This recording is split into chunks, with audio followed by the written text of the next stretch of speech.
विषय के क्लास में आप सभी का हार्दिक स्वागत है। बच्चों, पिछले क्लास में हमने समीकरण प्रश्न संख्या 27 इसका अध्ययन किया। प्रश्न क्रमांक 4 में समीकरण को किस प्रकार से हल किया जाता है इसका अध्ययन किया। आज हम इसी प्रश्न संख्या 27 के शाब्दिक प्रश्नों को हल करेंगे। आइए शुरुआत करते हैं। पहला प्रश्न, शाब्दिक प्रश्न। हरबा के पास भेड़ें थी। प्रश्न में कह रहा है कि हरबा के पास भेड़ें थी, बाजार में उनमें से 34 भेड़ें बेच देने के बाद उसके पास 176 भेड़ें शेष बची है, तो हरबा के पास कितनी भेड़ें थी। हल करते समय पहले हम कहेंगे, मानेंगे, माना हरबा के पास x भेड़ें थी। पहले हम लिखते हैं, माना हरबा के पास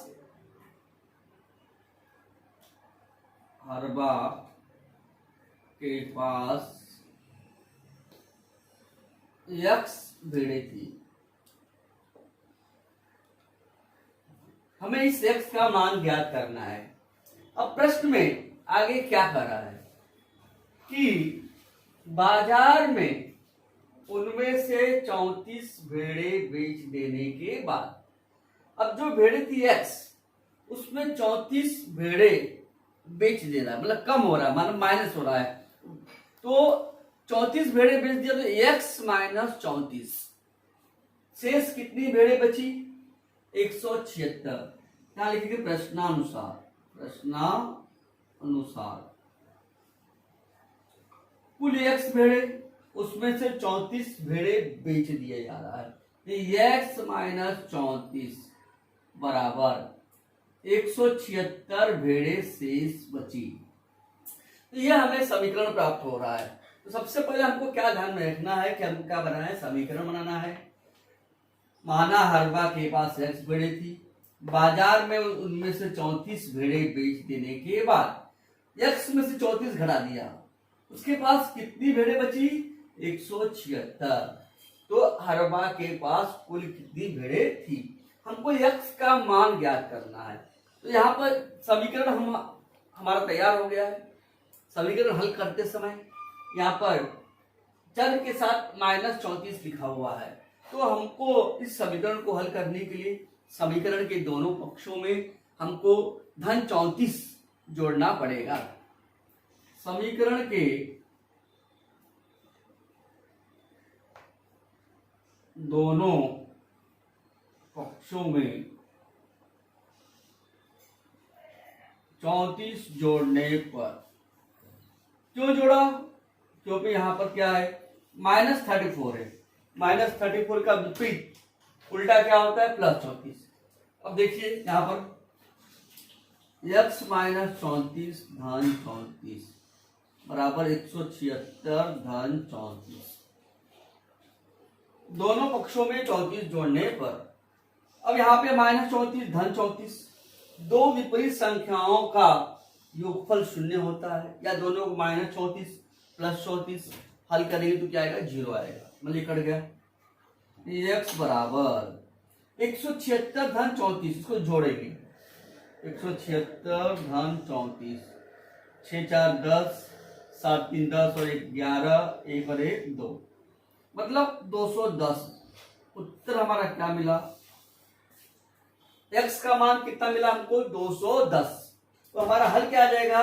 हल उत्तर हरबा के पास कुल 210 भेड़ें थी। तो एक बार हमको पहले समीकरण तैयार करना है। समीकरण तैयार करने के बाद उसको हमको हल करना है। इस तरह से हमें पता लग जा रहा है कि हरबा के पास कुल 210 भेड़ें थी। आइए अब हम इसी का दूसरा सवाल हल करते हैं। आइए देखते हैं। प्रश्न क्रमांक दूसरा, 5वें का प्रश्न क्या है देखते हैं। पहले साक्षी ने घर पर आम के मुरब्बे बनाए और उन्हें कुछ बोतलों में भरा। उसमें से 7 बोतल मुरब्बे सहेलियों को बांटने के बाद घर में 12 बोतल मुरब्बे शेष बचे। पहले हमें यह ज्ञात करना है कि साक्षी ने घर पे कितने बोतल आम के मुरब्बे बनाए। तो उसने कुल कितने बोतल मुरब्बे बनाए थे, तो हम लिखेंगे हल में, माना साक्षी ने x बोतल मुरब्बे बनाए, माना साक्षी ने कुल x बोतल मुरब्बे बनाए।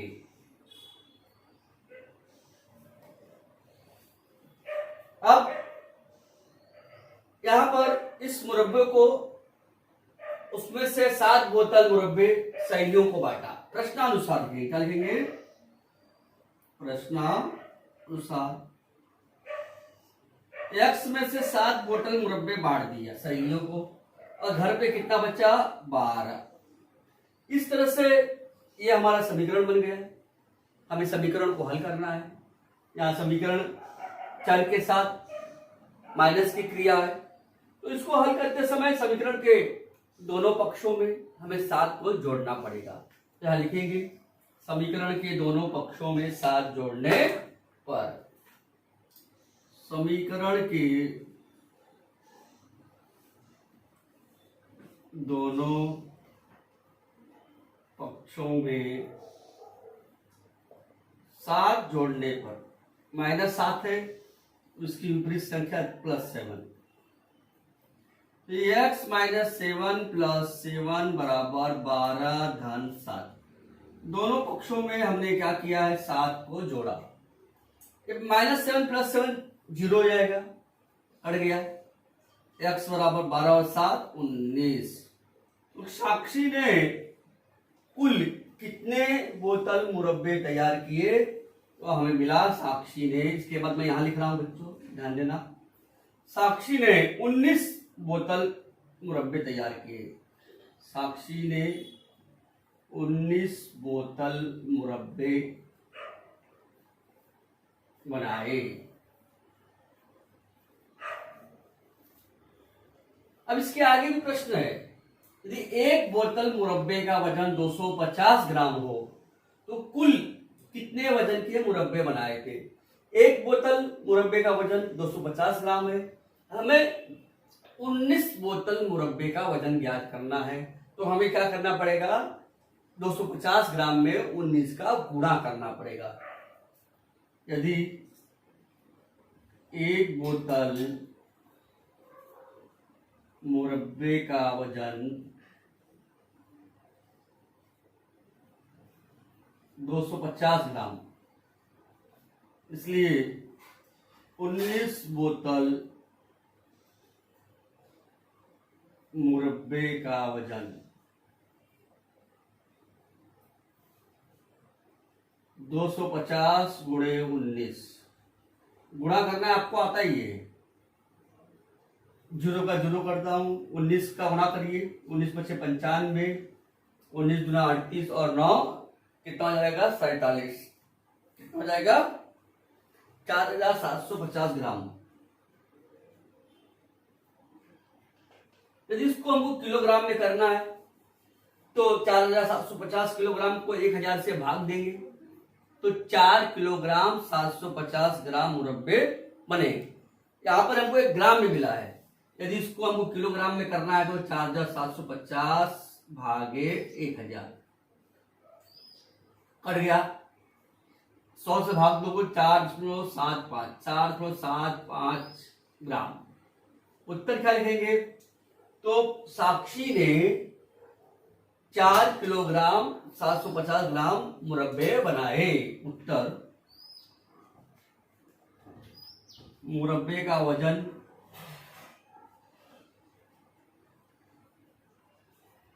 4 kg 750 ग्राम। फिर से एक बार देख लीजिए। सबसे पहले माना साक्षी ने कुल x बोतल मुरब्बे बनाए। प्रश्न क्या कर रहा है कि उसमें 7 बोतल उसने सहेली को दे दिया, कितना बचा है 12। ये आपको समीकरण मिल गया है। समीकरण के दोनों पक्षों में 7 जोड़ने पर -7 + 7 कट गया, x बराबर 12 और 7 19, कुल 19 बोतल मुरब्बे बने।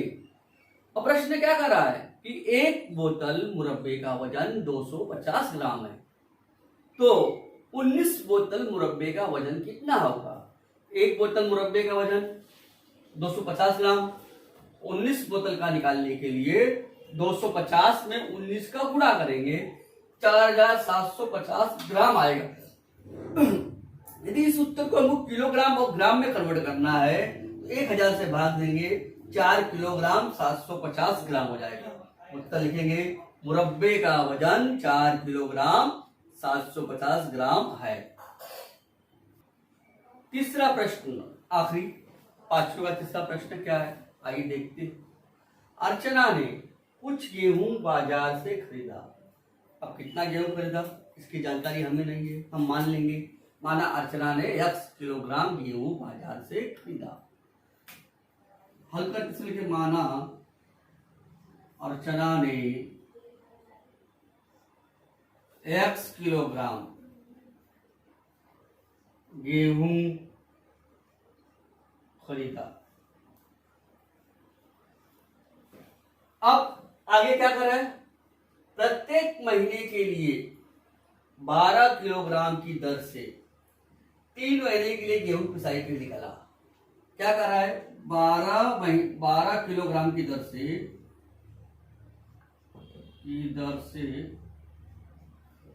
3 महीने के लिए गेहूं निकाला। एक महीने में 12 किलोग्राम, तो 3 महीने में कितना किलोग्राम हो जाएगा, 12 तिहाई 36। हमको पहले गुणा करना पड़ेगा, यहाँ पर 12 तिहाई 36 किलोग्राम गेहूं निकाला। अब प्रश्नानुसार हम देखेंगे क्या समीकरण बनेगा। अब x किलोग्राम गेहूं है, उसमें से उसने 36 किलोग्राम गेहूं निकाला और कितना बचा शेष, फिर भी 14 केजी गेहूं बच गया, यानी 14 किलोग्राम गेहूं बच गया। ये हो गया हमारा समीकरण। अब -36, समीकरण के दोनों पक्षों में 36 जोड़ने पर समीकरण के दोनों पक्षों में 36 जोड़ने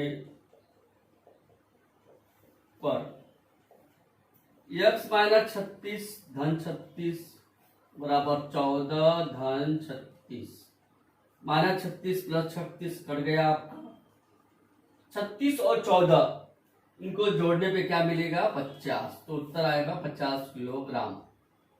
उत्तर क्या लिखेंगे हम, अर्चना ने 50 किलोग्राम गेहूं खरीदा।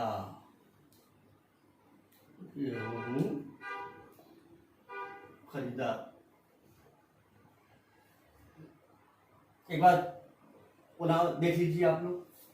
माना अर्चना ने x किलोग्राम गेहूं खरीदा, चाहे स्मॉल लिखिए चाहे प्लस कैपिटल लिखिए, दोनों चलेगा।